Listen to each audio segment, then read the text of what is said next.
China, ఎన్నో దేశాలు.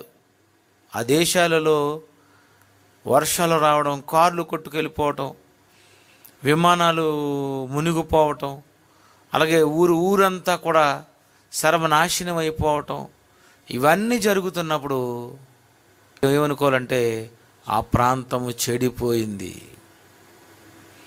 అది చెడిపోయింది అని తెలుసుకోవాలి.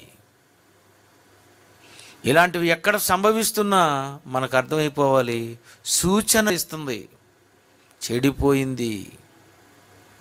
ఎగో పలానా ఊరు చెడిపోయింది, పలానా ఒరిస్సా అటు చూడండి. ఎప్పుడు ఏమనుకోవాలి, ఎందుకు అక్కడికే రావాలి? ఎక్కడైతే చెడిపోతుందో అక్కడే వర్షం, ఎక్కడైతే చెడిపోతుందో అక్కడే భూకంపం, ఏ దేశం అయితే చెడిపోతుందో అక్కడే సునామీ, హుదూద్,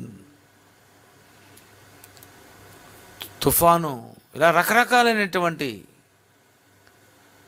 మరి అనేక రకాలుగా మరి ప్రకృతి వలన నష్టం సంభవిస్తుండేటప్పుడు మనకు అర్థమైపోవాలి, అక్కడ చెడిపోయింది, ఆ దేశం చెడిపోయింది, ఆ ప్రాంతం చెడిపోయింది, ఆ ప్రజలు చెడిపోయారు. పిల్లరా, వర్షం పడిందంటే ఎందుకు పడాలి?